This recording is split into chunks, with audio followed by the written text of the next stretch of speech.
Hello, saver. Whether you're saving for that trip to the tropics or saving for an emergency, now is the time to take advantage of Wells Fargo's savings options. Wells Fargo offers savings accounts that can help you save towards your goals. So, what are you saving for?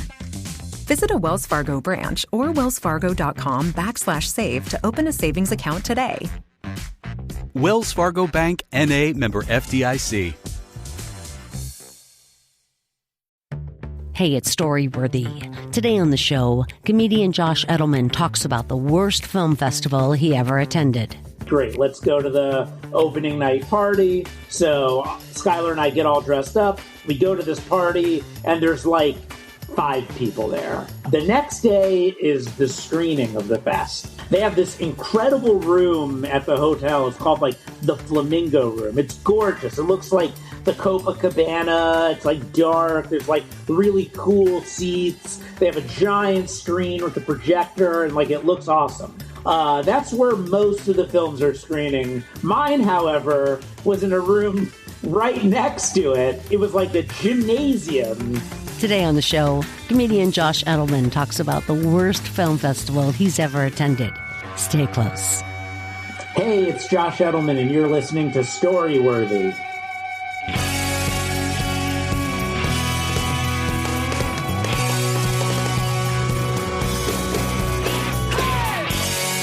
Welcome to Storyworthy. My name is Christine Blackburn, and I'm coming to you from Los Angeles, California.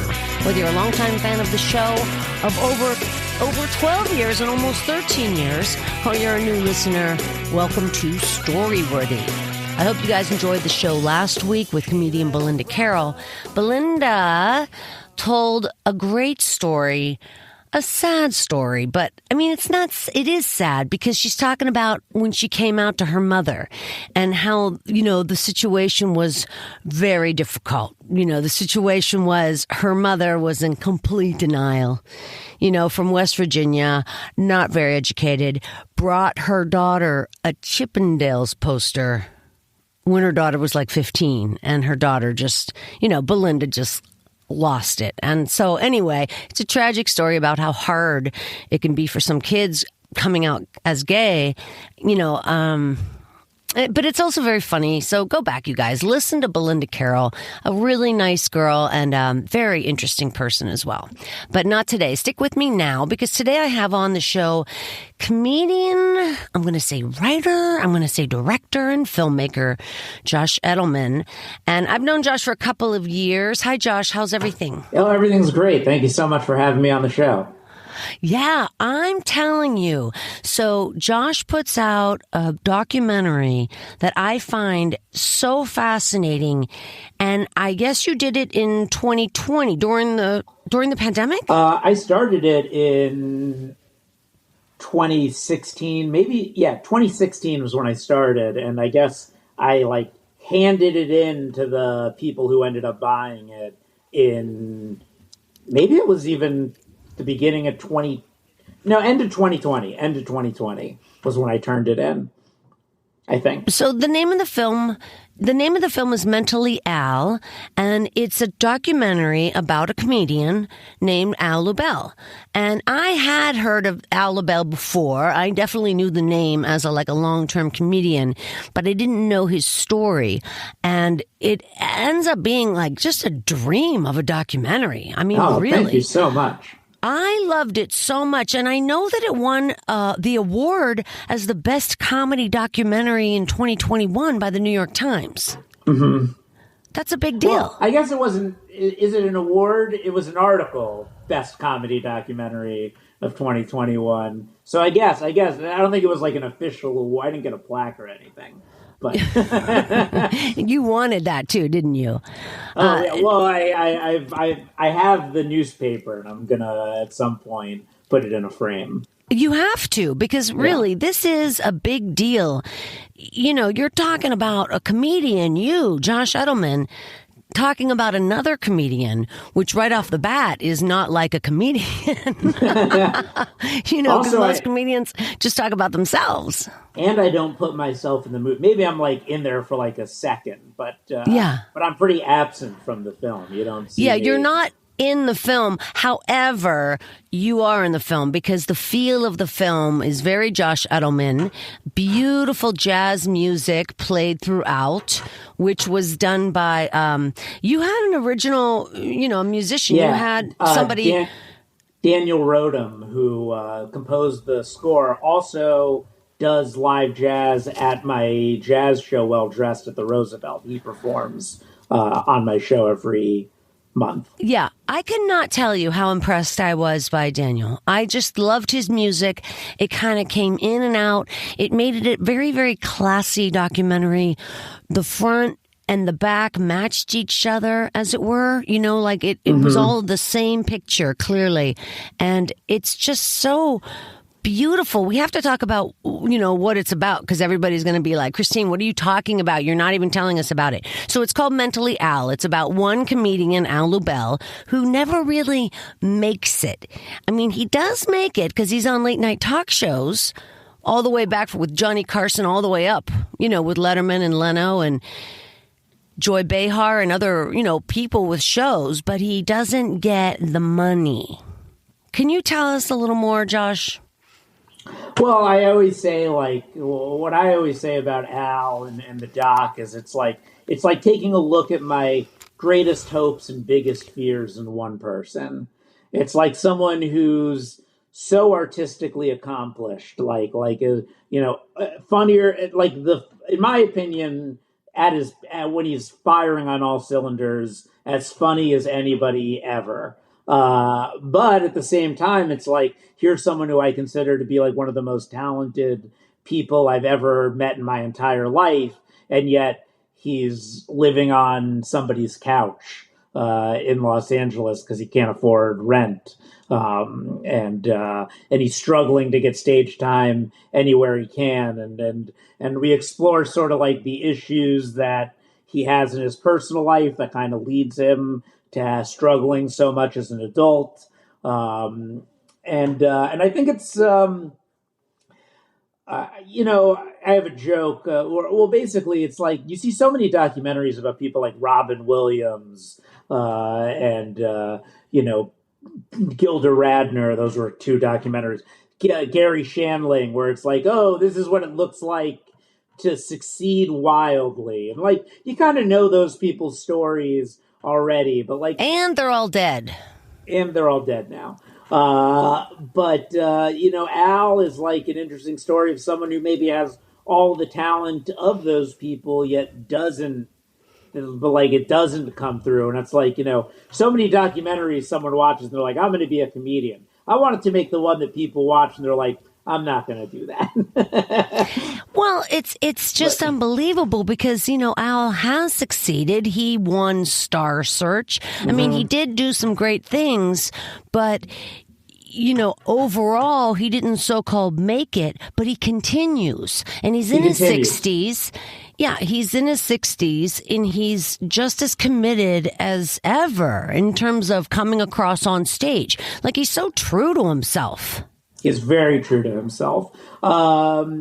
It's funny. I think the film is a little bit of a Rorschach test for people because, I always get a gauge of who the person I'm talking to is by the way they respond to the movie. Mm-hmm. Because it's like you viewed it as somewhat inspirational that he's still going. And I think a lot of people do. And then there are some people who are like, watch the movie and they're like, get a job.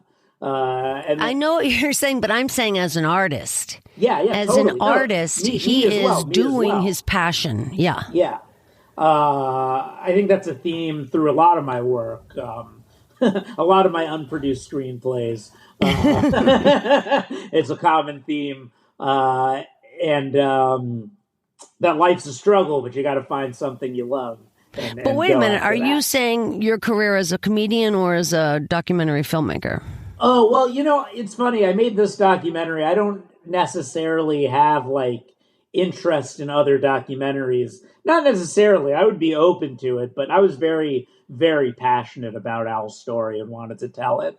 But I write. I want to make narratives. The story I'm going to tell for Storyworthy is related not to the documentary, but to a web series, a narrative web series that I made.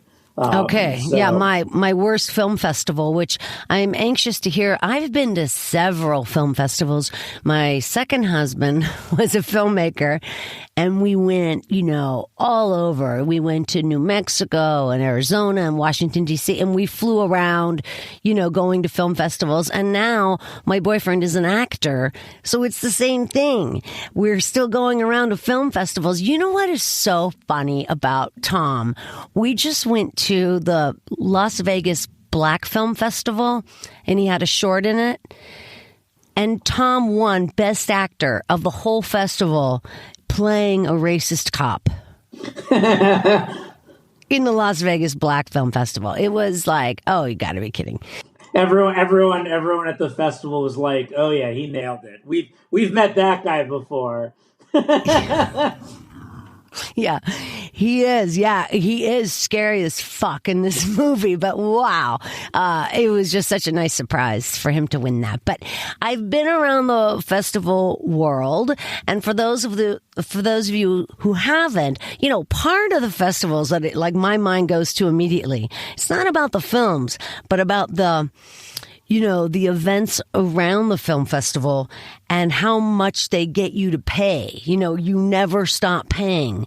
You pay to get your film in the festival, and then you pay for the tickets, of course, to get into the movie. For the tickets to get into your own movie? Well, I guess what happens is Tom buys tickets for people. So they'll come, you know what I mean?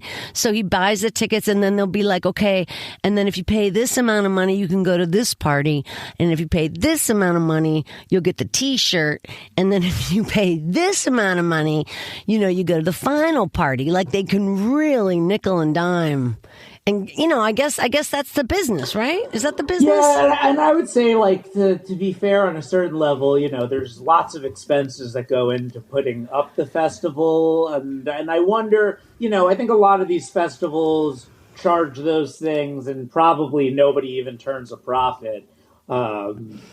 It's just this is how we have to charge these things to even break even. Right. No, I agree. But it's just I actually threw a film festival once. Oh, wow. Yeah, in Park City simultaneously to Sundance. I worked at a company called Troma Films. They made The Toxic Avenger, Sergeant Kabuki Man. James Gunn got started in my old job. But when I was at Troma, they do a thing called Troma Dance, which is the all-free film festival in Park City simultaneously to Sundance. That's supposed to be the real independent film festival. Right. And it was a wild experience, and it was super fun. Fun. It was super fun getting to. Funny thing for me is I'm running this anti-Sundance film festival, but the whole time I'm there, I'm it's great to be here at Sundance. Yeah. Oh, yeah. Well, you are, technically you were at Sundance, and, technically you're right.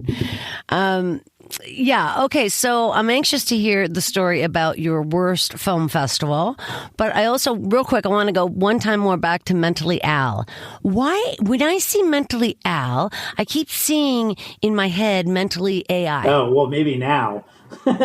Now people have AI. I see. On the Yeah, mind. maybe. But how did you come up with that name, Mentally Al? Actually, Al came up with it. It was the name of one of his Edinburgh shows. But, I was torn between Al alone and Mentally Al. Because, Al sounds like ill. But, so it was and the story's a little bit about mental illness and where it comes from. Oh, I didn't see that. So Mentally Al is mentally ill. Oh, good one. Okay, I gotcha. And it's true. All of a sudden, this documentary takes a turn, and it's not like we didn't know this, but everybody, you look at who you are as an adult, you're that way because you came from something. And I'm talking the baby years, when you're born, and 1 and 2 and 3 and 4 and 5, and those influences of your parents are massively impactful throughout your whole life. So now you guys take a closer look at Al's mother. They show him going to Florida and visiting his mom. And it turns out, sure enough, go ahead, tell him. Oh, well, again, I think when I go back to saying the film's a Rorschach test, I always gauge what people's relationship is like with their parents based on how they respond to the sequence with his mother. Like, a lot of people are like, get over it, Al, move on with your life. You got to grow up. And then there are a lot of people who come to me like, I understand exactly what he's going through. I just watched the movie Beau is Afraid, which is all about mommy issues. It's like a real dark existential horror comedy. But I'm like, this is a good double feature. Because like Beau is Afraid, I think, is like a movie sort of very much about specifically kind of like the paralyzing qualities that having such an extremely overbearing mother can cause. And Al, I think, suffers. Like, Al is like a real life Beau from Beau is Afraid. Wow. So I think a good double feature. That's so funny. You're so funny. And then you can wrap it up with Spank and the Monkey. And then, you're done. That's your triple feature right there. Question: did you watch it? Where did you watch the film? I watched the film on YouTube, and it's only $3.99. You guys, Mentally awesome. Al over there on YouTube. It's only $3.99. Well worth it. And again, I love the production value of it. I love. You really did a good job. The credits, even the end credits, are very funny, where it's all Al Ubal. Oh, thank you. And if you stick through to the end, it's hilarious. You get a little button on the whole film. That's right. And by the way, is that your parents in your parents' house? Those were my parents. Yeah, that's so lovely. I think that's so neat. That's a lot of people's favorite part, and I love it. And I even got to when the film came out, my parents were in Los Angeles not long after, and I did a comedy show, and they came to see the comedy show, and I surprised them in the middle of the comedy show by playing their scene from the movie at the show, so they got to watch people enjoy that scene in front of a packed house. Very nice. And also just the shots, in the kitchen, and then the shots of your parents at the table. It wasn't too much. You were really good, or whoever helped you editing. It was really good. Not too much. I edited. It was just enough. Yeah, no, well, congratulations. I'm very impressed. And again, we're going to get over to your story. You can also watch the film. You could also watch the film for free on Tubi, but I recommend the YouTube rental because you get commercials on Tubi, and it's nice to watch a movie without commercials. Absolutely. It breaks the flow. You never know when they're coming in. Right. And YouTube, you have 48 hours to watch it. You can pause it. You can move it ahead or, whatever. All right. So we're going to get over to your story in 1 second. But before we do, I wanted to remind everybody that we are playing Story Smash, the storytelling game show, on Saturday, May 20th. Boy, that's very close, 2 weeks away. And boy, oh boy, it's going to be great because the Dream Team is back. That's right. Danny Zucker, Blanca Patch, and Melissa Peterman will all be there on Saturday, May 20th at 7:30 at the Lyric Hyperion. Check out the website, storysmashshow.com, for tickets. And this is going to sell out. So get those tickets, you guys. That's a great lineup. Yeah, it is. And the comedians are going to be great, too. Tina Comedo, Bronson Jones, and Kona Morris. Plus, we always pick an audience member. And, the last show in Santa Monica, the audience member won. Oh, wow. What? Yeah. It's very exciting. So anything can happen, you guys. And all the comics quit comedy. Yeah, that's right. That's right. That's right. Like, fuck this. You crack me up. All right, you guys, he's here right now. Josh Edelman, you hear him talking. He is a regular at the Hollywood Improv, and you were ranked in the top 50 roast battler competitions at the Comedy Store. Now, back in 2020. Okay, but I haven't done a roast battle since. Well, just because I don't know if my audience even knows what a roast battle is. So I haven't done it. I'd love to do one. I know me and Abby talk about doing one together. But can you tell everybody what a roast battle is? Oh, well, it's a high. I have a good story about the roast battle. It's a high stakes. No, basically, there's plenty of people that do them, but the Comedy Store is sort of where it popularized. I wouldn't even say originated, but it's like two comedians get on stage and make fun of each other, and then judges in the audience decide who destroyed the other one with jokes better. Right. So that's it in a nutshell. But really, to get down to it, don't you each only get 5 lines? Or how does that go? So at Roast Battle, it's 3 jokes, and you can do like rebuttals in between. And then if it's too close, they'll do a bonus joke. Oh, so then funny. it'll be 4. But it takes a couple, there's you get an intro. I like to make a joke in the intro as well. Yeah. There's also Comic Wars, which Miranda Meadows does at the Improv, where people get a minute each, then 30 seconds each, then a joke each to roast the other person, so you get more. Yeah. You can get more jokes in that way. I think it's all like incredibly funny. I mean, I just, and if you're roasting somebody, I mean, you're going to attack the way they look, obviously, right? Mm-hmm. You're going to attack. Yeah, you can attack anything. I mean, I lost my first roast battle. It was against a comic who had cerebral palsy. Oh, yeah, Joe, right? No, it was against Sean Kieran. Okay. And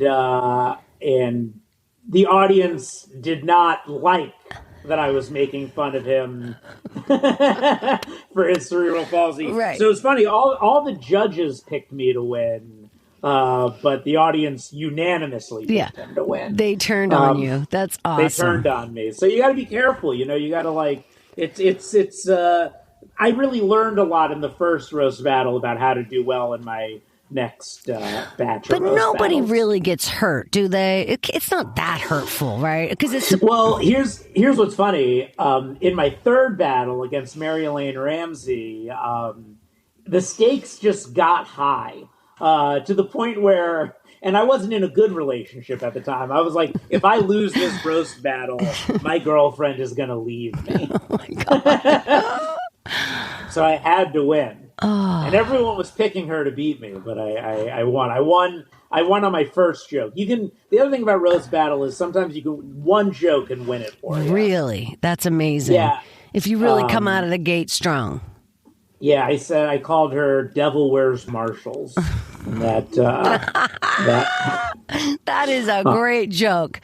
That is a great joke. Or the Devil Wears TJ Maxx. Yeah, that's really great. Good joke. And then on my next battle, I was like destroying the guy, but then he had a rebuttal that ended up winning it for him. Wow.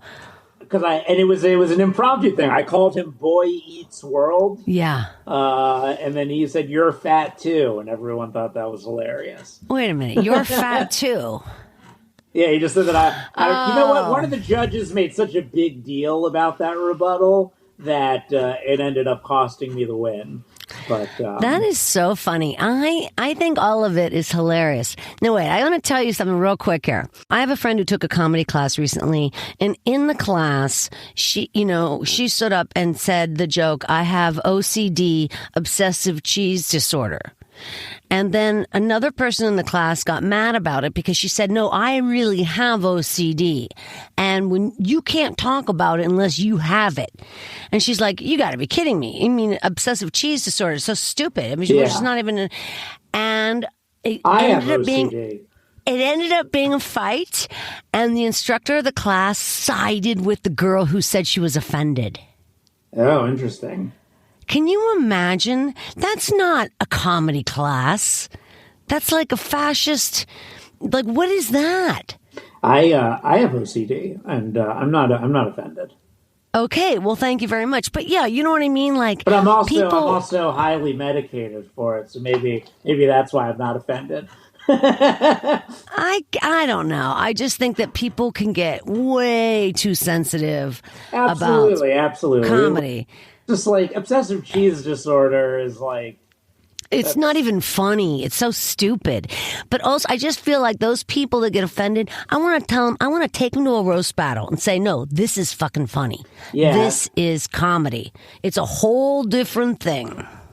Yeah, it's fine. The things go. It goes to crazy places. So in my second roast battle, the first one that I won, I like eviscerated the person, and a woman stood up in the middle of it, and she was like, "How can you listen to this? How can you listen to him say these things about her?" And like started like protesting the bat. They had to kick her out. Well, but didn't she know that's what's going on? That's the art. Yeah. It was wild. It was wild. That is really funny. That's really funny. I'm glad we talked about this. All right, we're going to get over to your story in 1 second. One more thing. You have a podcast of your own. It's called the Joe Rogan Experience. Yeah. And you use Joe Rogan's, logo, and it's so funny. I imitated the logo a little bit. You imitate. I know. Of course, it's you in there, but it's just very funny because I guess you are losing your hair, and so then you put the Rogaine and the Jew, and it's very funny. Thank you. I like how you don't have everybody on. You are pretty select in who you're having on, or maybe you just don't want to be consistent. No, I'm kidding. No. It's I'm not that. So typically, I just am bad at. I'm bad at like, sometimes I'll record an episode and then just be unable to get it. Even though I don't edit it, it still takes me like I have to put on the beginning and the end. I got to cut the clip for YouTube and everything, and it'll take me like a month to put out. So I've got 5 episodes in the can. I'm still trying to get. Oh, Josh, you are so funny. Oh, that's very funny. But no, I'm not as particular as you think. I typically like to have somebody on who I know what I'm going to talk about with them. Right. It's not a parody of Joe Rogan's show, other than really no. And you're not doing.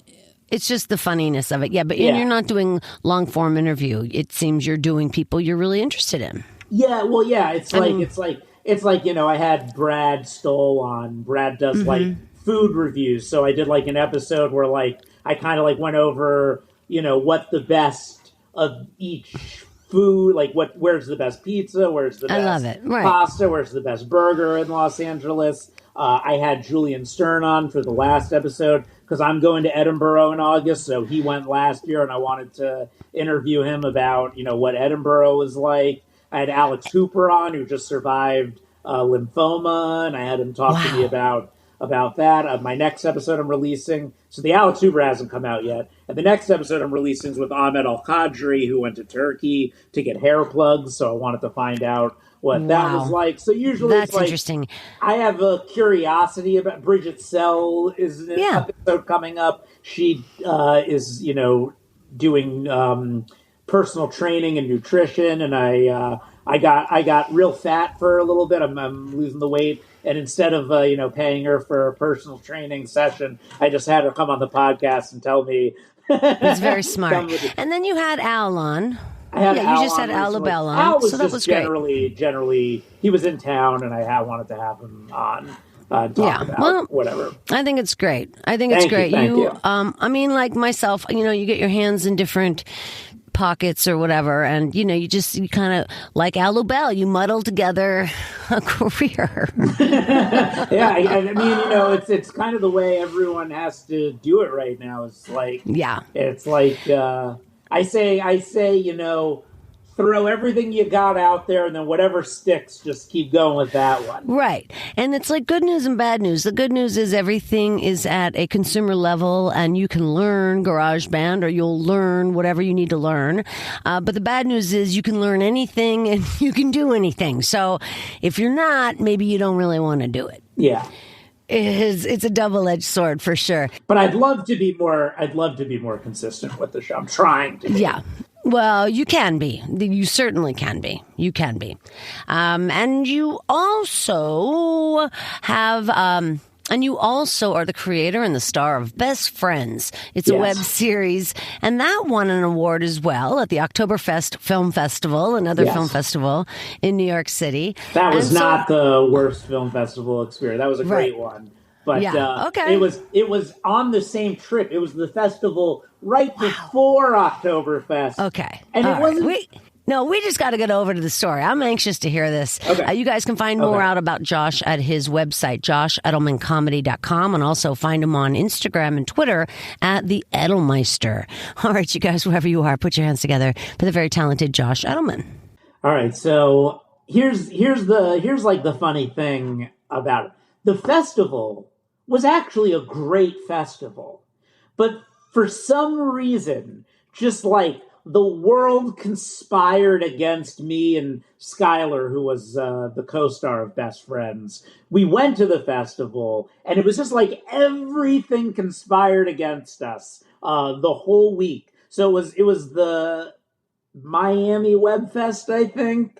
Not to call them out, but also to call them out. So I'm from South Florida. I'm from Boca Raton, which is about 45 minutes. Depending on traffic, to an hour outside of Miami.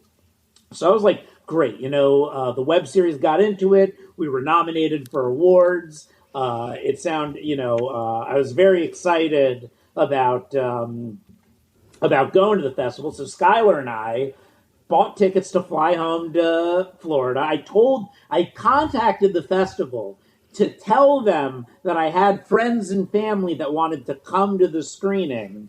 So just like to let them know. So like the first night, it's a Thursday night. And we get there and there's like an opening night party. And we're like, great, let's go to the opening night party. So Skylar and I get all dressed up. We go to this party and there's like 5 people there. And like, it's like, oh, all right, okay. I thought there was going to be a lot of people to meet and greet. Maybe this isn't as like cool and big a festival as we were hoping it was. So like we hang out with the 5 people and then we're like, yeah, let's just go like do some stuff in Miami. So we went out, we did some stuff in Miami. The next day is the screening of the fest. Now, they have this incredible room at the hotel. It's called like the Flamingo Room. It's gorgeous. It looks like the Copacabana. It's like dark. There's like really cool seats. They have a giant screen with a projector and like it looks awesome. That's where most of the films are screening. Mine, however, was in a room right next to it that it was like a gymnasium with the screen was like it was like a giant like SD screen. It had like the dots, like the screens that's like I can't think of what it's called, but like you could see all the like dots on the screen for where the makeup of the screen. Yeah. Right. And there's these curtains trying to block out the light, but like it is like full daylight in there. My family and friends show up. They make them pay like $25 each to come to the screening. And and we are the only people in this room. A gymnasium size. It's mortifying. And they recognize that it's mortifying, and it was clearly like a screw up on their part, but like they don't want to like admit the screw up because literally everyone else who's at the festival is in the other. It's like the other room is like packed. The other room is like, and people sing, and you can hear. It's like right next to them. You could hear them like laughing and cheering and everything in that room next door. There's like a photo of me just like hunched over, just embarrassed and angry and sad, and like this is what my parents are like seeing that I'm like doing with my life. They drove all the way out to Miami to come to this. They like the people come in, they're like, hey, when the screening's over, you can go into the other room to be part of the Q&A with the other filmmakers. And I'm like, I'm not going into that other room to get asked questions about a web series nobody in there even watched. So I was like, let's just go get something to eat. So we go and we get something to eat with my parents, and I'm just like, I'm just so upset. I've like never been so upset before. And they leave, and me and Skylar go back to the Airbnb we're staying in Miami. But wait a minute, what did your parents say? Like, how did they say, oh, Josh, it was... they're supportive. They're like, the web series is great. We love it. We're sorry. Like, they understood how I was feeling. It was just kind of like... We're sorry it wasn't better attended. No, they're just like, they just like saw everything that was like they understood, but also it's like, it's a tough career that we've chosen to do. And like, my dad's a doctor, and like, my dad like was a magician when he was growing up, and like he understood. Well, like my mom was like a singer, but they went for a professional life because they decided they didn't want to deal with like the struggle of this kind of life, and then they come to like see my film, and it's like in such an embarrassing thing. So for me, it was just like I just would have never had them come to that if I knew what I was like on my own, for myself, not even for them. Sure. It was like awful to have them there to witness that, I felt. Anyway, this story's not over. No, but I would think, humiliation alone is better than humiliation with a lot of people who you've known forever. Absolutely. I'm always like, I'm way happier when nobody I know is in the audience at a comedy show, because it's like, whatever, you bomb in front of a bunch of strangers, who cares? Yes. You're never you bomb in front of like one person, it's like, you're done. Right. It's funny, and you're more likely to bomb in front of a person because they're there, and like you're in your head, and you're like, all right, now I want to do well, whereas you're like totally free and loose and ready to do whatever when no one is there. Yeah, comedy is so nuanced, and there's so many tiny little moments going on that can make or break your entire set that nobody else knows about. Mm-hmm. But okay, so screening ends. Skylar and I are back at the Airbnb, and we're like, do you want to go to the party tonight? And he's like, yeah, let's just go. We're here. We might as well go and try and network. So we go to the party, and nobody's there now. Like there's literally no one there.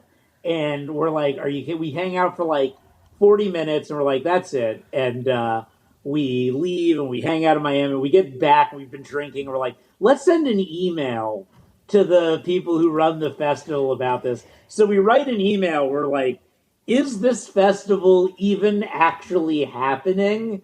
And it's like, we just relate our experience of like 5 people at the opening night party, and then the room with no one in it that we screamed at, and then showing up at the party the next night and no one being there. Then we go to bed. We wake up in the morning with an email. You're like, so is there even an award ceremony tomorrow? Should we show up? Da da da da da. So we wake up in the morning to an email back from them being like, yes, the festival's happening. The party last night was at 9. We never looked up the time. We just went. We just went at the same time because it was at the same place as the party the night before, which was at 7. It was 9 o'clock. It was packed. There were tons of people there. The thing is happening tonight. It was like so embarrassing. We're like, whatever. Let's just go to the award ceremony. So we go to the award ceremony, and they're like handing out awards for everyone in the room is getting. They handed out an award for best foreign language mockumentary. That was they're like making up awards to give out. One time I was at an award at one of those, and they handed out the award for best poster. Oh yeah, there might have been. It was like an unending string of awards. We're getting none of them. It gets to best director, and I've been drinking. And the person gets up and they're like, and the award for best director goes to Best Friends. And I get so excited and I stand up and then they go, Forever. And then I hear this woman scream, Oh no! For like a brief moment, all was right in the world. We won. I won Best Director. I was ready to forgive everything. Thank God she screamed as loud as she did, because I would have walked onto that stage to collect an award that I did not win after all of the embarrassment. No. So her film was called Best Friends Forever. And mine was called Best Friends. And I heard Best Friends. And I stood up like so, like, oh, everything was fixed. Everything was right again in the universe. What did Skylar say? Oh, I mean, we just thought it was hilarious. Yeah, but she was right beside you. Yeah, he laughed. I mean, listen, we had a great, like, despite it being like the worst, like, despite everything, it was a great time. We enjoyed, the great thing about being a comedian is, like, any terrible situation in your life later becomes a great story or a great Absolutely. bit. Yeah. So I'll fast forward a while. This is unrelated. This is now my own self-sabotage. And a little window into my own psyche, and a big regret of my own is that cut to 2016, the web series has come out on YouTube. It did very poorly, despite winning a bunch of awards and being well liked by people who watched it. I made a number of mistakes that got to that, but this company saw the web series and loved it, and they were starting a new web series channel, and they wanted to include my web series Best Friends as one of the choices, as one of the web series to, like, kick off the channel. And I was all about doing it. I was very excited for it. They sent me the contract on, I think it was November 5th, 2016. Was that right? Was the election on November 6th? Yeah, something like that. Uh-huh. Yeah. So it was like a multi-page contract. I was like going to read it and sign it and give it back to them. And then the next day, Trump wins. And I was so convinced that the world was going to hell. And in a large part, I wasn't wrong. But, people say Trump derangement syndrome.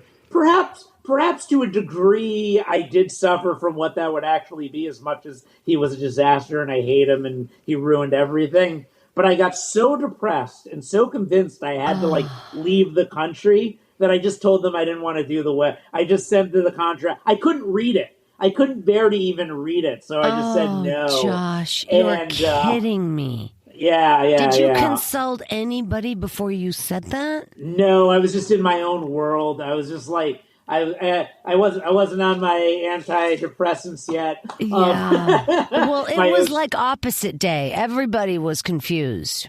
It was just like the timing was just so bad for. Oh my! I was even going to get some money for it. The whole. I was. Man, if you want to just talk about like list of big regrets in my life, that I'm telling you. Oh, that's a massive regret. Yeah, and over that douchebag. Not that channel. I don't even think that channel is still around or anything. But it would have been nice to like. Maybe it would still be if they had Best Friends. That's right. That's right.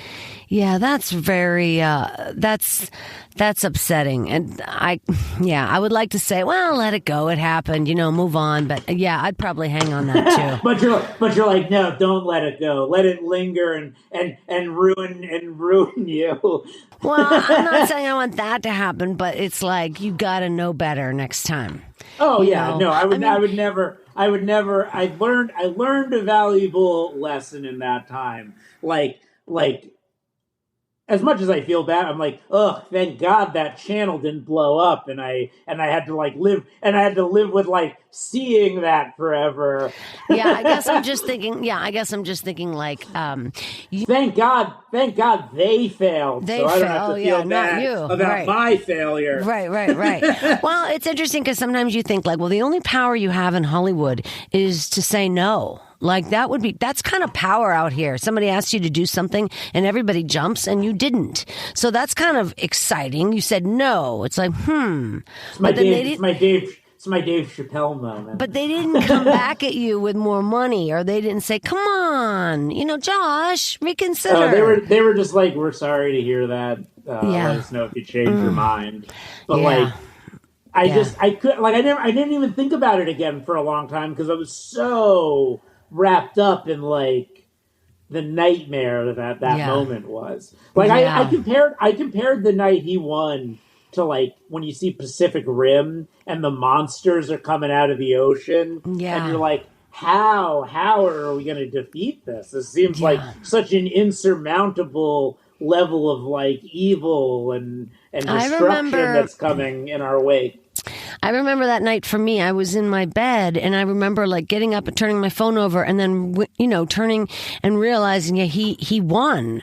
And I remember just like, I couldn't call anybody. I just kind of like writhed on my bed until I fell back asleep thinking, well, that was a weird dream. And then woke up and it was so crushing. Like unfortunately, I didn't see any funny then. Like I didn't see all the funny coming down the line, how we'd all see it all on camera at some point, and how crazy and funny it has been. I don't know. It felt like it got unfunny again at a certain point. I know, but then it gets funny again. No, listen, wait, did you watch the rape thing yesterday? It got funny again when he pointed out the woman who said he never... Then he said, oh, yeah, that's my wife. And that was the woman who accused him of rape. Yeah. So I'm just saying, that was funny. What a disastrous moment for him in that. I know, hilarious. So isn't that funny? Unbelievable. I know, but you're laughing. That's my point. It's the moment where you're like, oh yeah, he raped this woman. Yeah, he did. Yeah, it's, now I see, the funny in terms of all of it. And that he didn't recognize Ivana. Right. Oh my gosh. It's just so awesome. And then they said, are you a star? And he goes, Yeah, I am. It's just like, what? Anyway, but the last few years has been, I don't know, I guess, well, it's been better with Biden, but I guess what I'm thinking is like sometimes when things go right, it's not that funny. But when they go so wrong, it can get pretty darn funny. And that goes for the film festival. The film festival you just described. It was so bad. It was hilarious. Yeah, everything went so wrong. And like again, the room was nice. They were like giving out lots of people left there very happy. If you're thinking about applying to the Miami Web Fest, if they're still around, I recommend it. I had a good time despite everything. That was a good time. I'm thinking about the screen in the gymnasium and how there was probably no contrast because the light was pouring in. That was a bad time. That's upsetting, man. That was a bad time. But everything else was a good time. Crack me up. You are so funny. Oh, man. Well, just like, there's almost a part of me that wishes I had walked up on stage when they called out Best Director. Yeah. Oh, my God. Oh, my gosh. That reminds me of a time when I have a big family, and one of my sisters was getting married. And so now we're the bridesmaids, and we're sitting in the pew. And now it's a Catholic church. The priest is in the front, and he starts motioning, like, come forward, like with his finger, come forward. And he's looking straight down the aisle at the people, like in the Catholic church, there's a couple of people who like bring down, the host or the wine or whatever. And he's motioning to them, but for some reason my sister sitting beside me is thinking it's her. So she's like, me up there? Do you want me to come up there? And she starts getting up. And it's like, no, that's not who he's calling for. He's, just like, those are the funniest moments. Absolutely. Yeah, it's so purely hilarious. Such a purity of the comedy. Hey, listen, man, I'm so happy you came on the show. And do you have any other documentary ideas? Because just to go back, the story about Al Lubell, that must have taken a good chunk of your time and life. Oh, it's unending. It's still taking time up in my life. I won't get into too much about it, but I'm dealing with a lawsuit because of the movie. No good deed goes unpunished, world. No good deed goes unpunished. Let me tell you. What does the lawsuit have to do with who? Person who worked on the movie. But that's gone on for a year and a half now. Oh, so, sorry. Well, the movie, you clearly put a lot of time and energy into it. You have clips from, Andy Kindler, who I love and Judd Apatow, and Sarah Silverman, Kevin Nealon. Oh, I love Kevin. And interesting people who chime in, and they all know about Al. You get all sorts of clips from his childhood, from, photographs from different clubs. Then you're in Atlantic City. Did you go to Atlantic City? We went, yeah. Yeah, we filmed all Atlantic City is a flippin' mess. Am I right? Yeah, well, it was sad. But, one funny thing about Atlantic City when we were there is you're so accustomed, you make films in Los Angeles, and it's like everyone's so aggressive about permits and this and that. No kidding. It's a city that's like very, hyper, don't get away with, you're not getting away with anything. Right. So we're in Atlantic City, we're walking on the boardwalk, we're filming a bunch of B-roll, and a cop comes up to us. He's like, "What are you guys doing?" And my DP goes, "We're filming a documentary." And he goes, "Well, if you want to get some good shots, you should go over to the light tower over there." And I was like, "What are you doing saying this?" But like it's just such a different world when you get outside Los Angeles. He wasn't like, "Where's your permit?" Right. He was like, "Oh, well, let me help you. You can get some great shots if you go over here. You go do that over there." I thought he might ask to be in the shot. Can you get a shot of me walking down the boardwalk? That's very funny. And we were filming in Atlantic City during the campaign in 2016. So it's like you see the Trump Hotel. Yeah, you see the Trump Tower. And I thought it was already gone then. No, well, we got shots of it like right before it went down. I had some what I felt were allegorical little moment. Like I panned from the Trump Tower to a big garbage dump. That's adorable. That's so funny. And what was it? This isn't in the doc, but this. I don't know. She seemed like she was a prostitute. On this boardwalk goes, "He's gonna win. Trump's gonna win." And it was like, "All right, lady." And I was like, ugh. Yeah, you'll never forget that. When we were, Atlantic City, and we went down to Florida filming, and it was like, being in all those areas, it gave me, a lot of people in Los Angeles were like, "No chance. He has no chance." And being in all those areas, I was like, I'm seeing a lot more Trump signs than I see Hillary signs. So we were at this one show in what I thought was a purple area, and a comic before Al on the show made a Trump joke and people laughed, and then he said Hillary's name, everyone went, "Boo, boo," and started booing. I was like, "Ooh, this is not good." Really scary. Yeah, I know. Tough stuff. But I'll say in a promising light, when I just did a Southwest tour where I was in New Mexico, Nevada, and Arizona,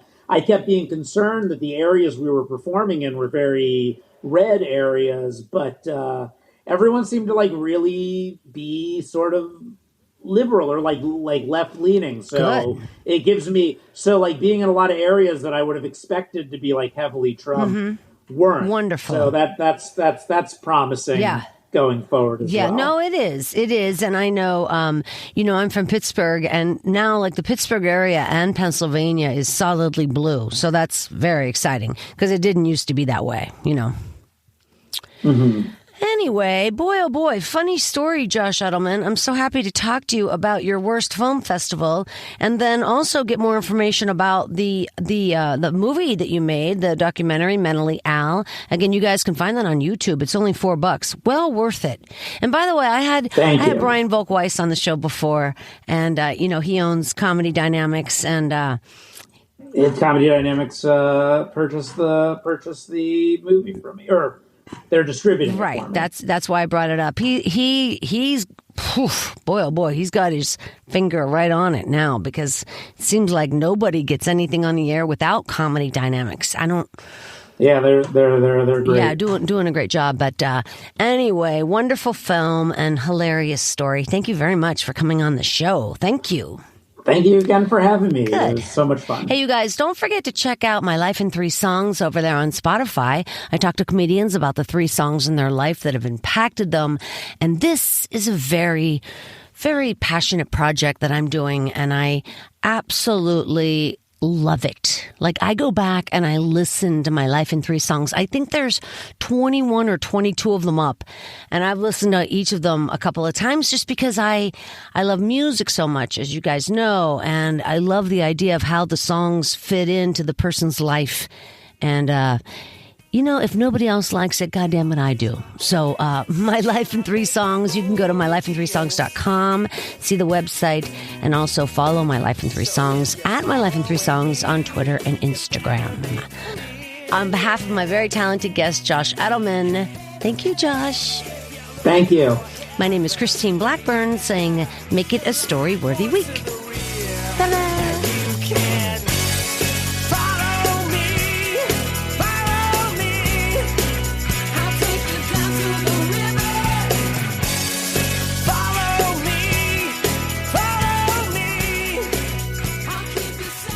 Thanks for joining us on the Storyworthy Podcast. We'll be back next week with all new stories. Subscribe to Storyworthy on iTunes and visit the Storyworthy website at storyworthypodcast.com.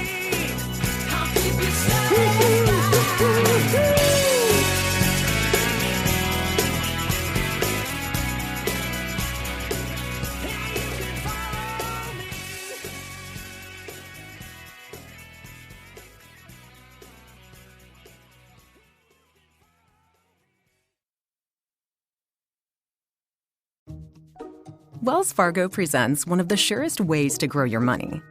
A Wells Fargo CD account, where you can earn a 5.00% annual percentage yield on an 11-month term with a minimum opening deposit of $5,000. Visit a Wells Fargo branch or wellsfargo.com/CD rates to open a CD account and start growing your savings with us.